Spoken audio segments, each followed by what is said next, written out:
I just wanted to create a little video here to give you a couple of ideas of vegetable prep.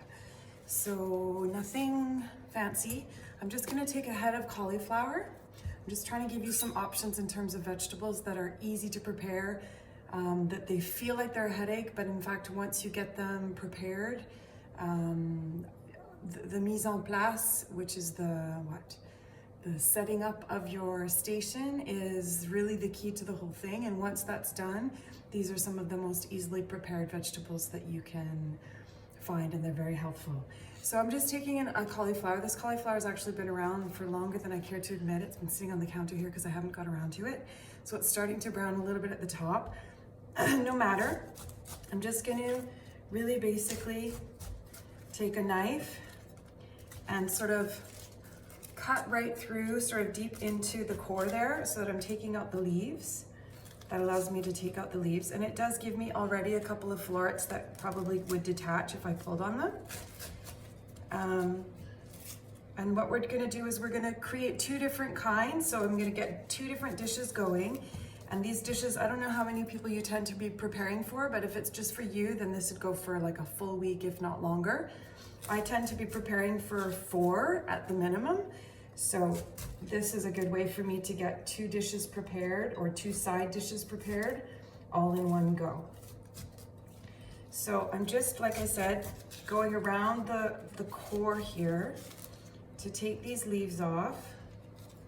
And then that'll give me access, and ultimately the core itself is going to come off. And so there's that core. So I'm gonna put that to the side. Now, just a quick side note, I'm not gonna do it for this one because this one has been sitting around, like I said, for too long. But these leaves are actually edible as well. And so that's another easy way to get the nutritional profile from a cauliflower into your body, is by chopping these leaves up and stir frying them as well, alongside whatever else you're stir frying.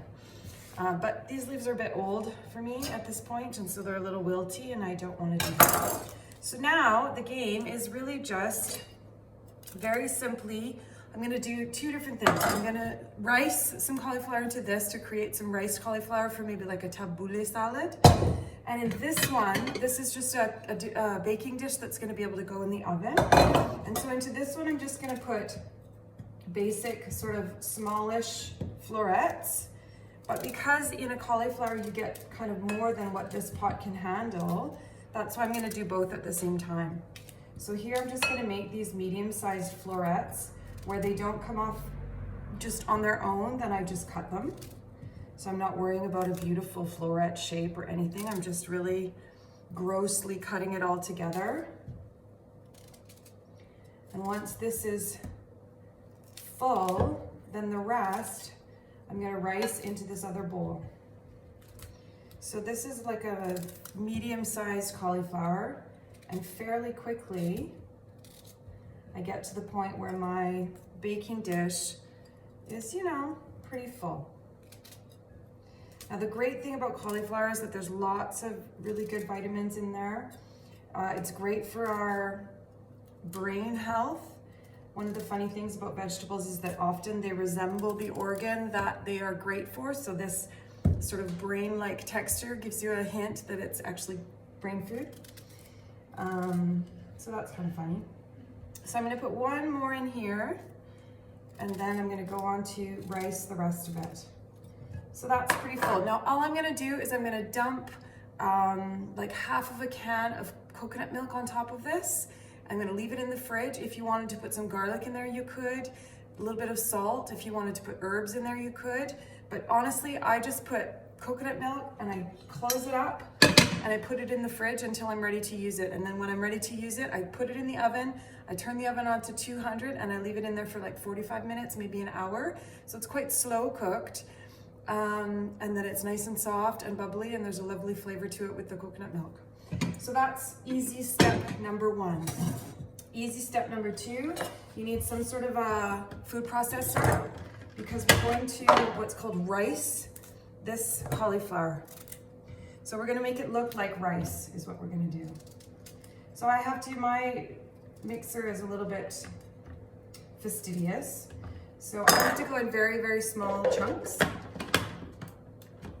I'm not plugged in.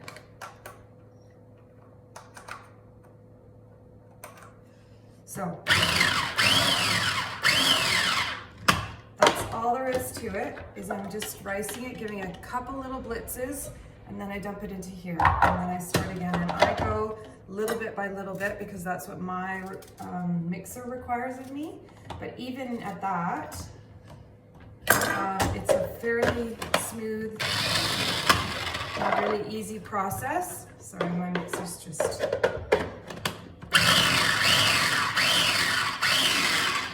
So I just pulse each little dose, you know, 2 or 3 times to get that riced texture, and then of course my blade sticks, which is not helpful. Okay, I'm gonna have to fight with this. Okay, so it gives you an idea though. You've got then a bowl full of riced cauliflower that you can throw into a frying pan and quickly stir fry a little bit, and then cool and make into a salad if you choose. Or you've got also the pot of cauliflower that you can do at any point as a really nice warm side dish. And then once it's cooked, you can just again eat it throughout the course of the week.